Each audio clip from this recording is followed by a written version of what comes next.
Seleni in Minneapolis, a right hook, and Morrell starting out strong, and now Falcao going backwards. He's getting hammered in the early going. Morrell looking for the finish. David Morrell looking for a big performance here tonight, looking to make a statement. Well, there's still 45 seconds left here in the opening round. We said Morrell wanted to make a statement, and that's Morrell. exactly what he's doing. Right hook. Down goes Falcao, face first. This one is over.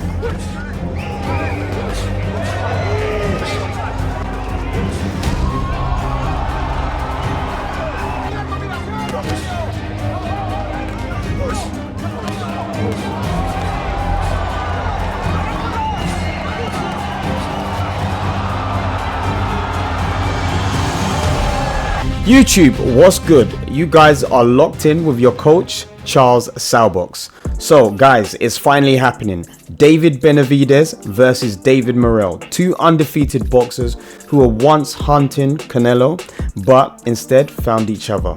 Ah, how romantic. Both these guys were devastating at super middleweight, 168 pounds, but with Canelo treating his mandatories like spam emails, i.e. completely ignoring them, they were left without a shot at the undisputed crown. So what did they do? They both moved up to light heavyweight, 175 pounds, and now they're set to collide in an all-out absolute war in Las Vegas this evening. Guys, trust me, this one has everything: skill, power, and most importantly, enough trash talk to flesh out a WWE script. Yeah, that cheesy stuff that you know, yeah, all of that. So guys, in this video, I'm going to break down the beef, check out the stats, and give an unbiased, or maybe slightly biased prediction, and look at what's next for the winner. Oh, and I'll also let you guys know exactly when and where to catch the fight so you don't miss out on a thing.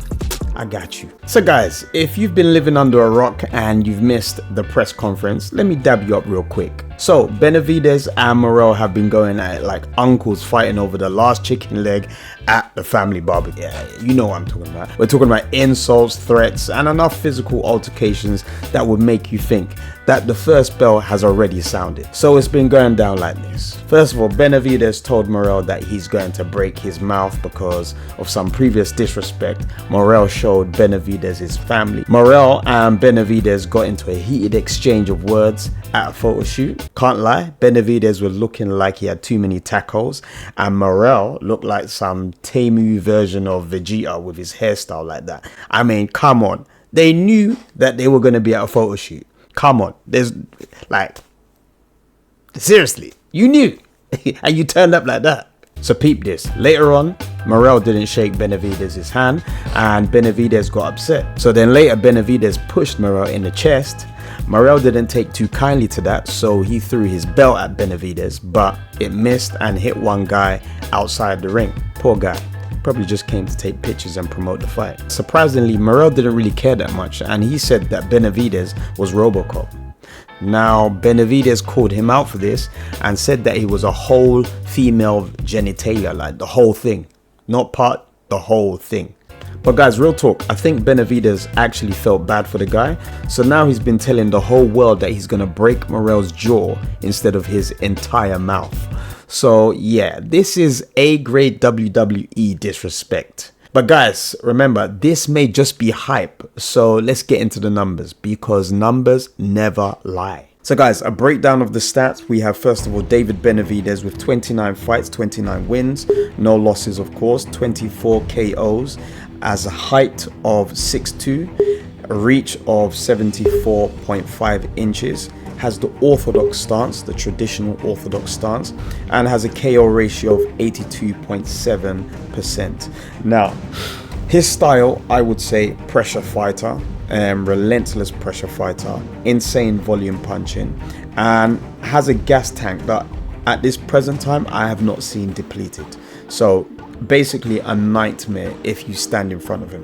When we move on to David Morrell, we have 11 fights, 11 wins, both undefeated of course, no losses, 9 KOs, has a height of 6'1", slightly smaller than David Benavidez, has a reach of 78 inches, bigger than David Benavidez, so that may play a part in when he can land his jab first, has the slick southpaw stance, and has a KO ratio of 81.82. So both of them are heavy punchers in their divisions, their respective divisions, super middleweight and light heavyweight. Now with David Morrell, he is a slick Cuban boxer puncher with real knockout power. And you need to think a mix between maybe Lara's footwork, proficient footwork, and say Wilder's will and intent to knock his opponent out with concussive effect. Yeah. On paper, Benavidez has the experience, but Morrell has been known to send his opponents to the shadow realm where they contemplate even boxing again. Now, guys, for the $1 million question, who wins this absolute banger? Well, if Benavidez does Benavidez things, meaning relentless pressure, 70 plus punches per round, and insane durability, it's gonna be a long, painful night for Morrell. But here's something people aren't talking about enough. Yes, Benavidez has more experience, but Morrell has fought the tougher competition early in his career over the first 10 fights. I compare them in this way because Morrell has only had the opportunity to fight 11 opponents previously to this fight. Again, if we examine the numbers, Benavidez's first 10 opponents had a combined record of 92 wins and 67 losses. Now on the other hand, Morrell's first 10 opponents had a combined record of 147 wins and 21 losses. So guys, you're trying to tell me that Benavidez was running around in some bot lobby where his opponent's combined KD was 1.37? Now all this was happening while my boy Morrell was on demon time slaying literal demons that had a KD of 7. So if Morrell can utilize his slick movement via some nifty footwork, find angles and counter punch like how we know he can, then Benavidez could be in for a warm welcome to the Cuban powerhouse school of boxing. So what's my unbiased prediction? Well, I'm copping out here because it's a 50-50. Either that Morrell hurts Benavidez early and keeps moving, then we might see a Cuban masterclass, or Benavidez by late stoppage due to pressure and experience. Now, full disclosure, who do I want to win? David Morrell. I ain't gonna lie, Benny gon' eat that humble pie. So now, moving on, the winner of this fight will have some big options next. Here's what I'm thinking. Canelo Alvarez, because let's be real, both of these guys want that payday and the legacy fight. That fight could happen at a catchweight or light heavyweight, but I do not think that Benavidez or Morrell is willing now to go back down to super middleweight. Next up is more light heavyweight contests. They could contend with the likes of Bivol, Beterbiev, or even Boatsi. The light heavyweight division at the moment is completely stacked with talent. The third option is of course a rematch. If this fight is close and competitive, don't be surprised if we see it again. Either way, the light heavyweight division is on fire right now. I'm talking about proper fire. So guys, where can you watch this epic showdown? Well, the fight goes down later on today, this evening, Feb 1st, live from Las Vegas on Amazon Prime and pay-per-view. This goes down on 8 p.m. Eastern Time, 5 p.m. Pacific Time, and for us in the UK, GMT 1 a.m.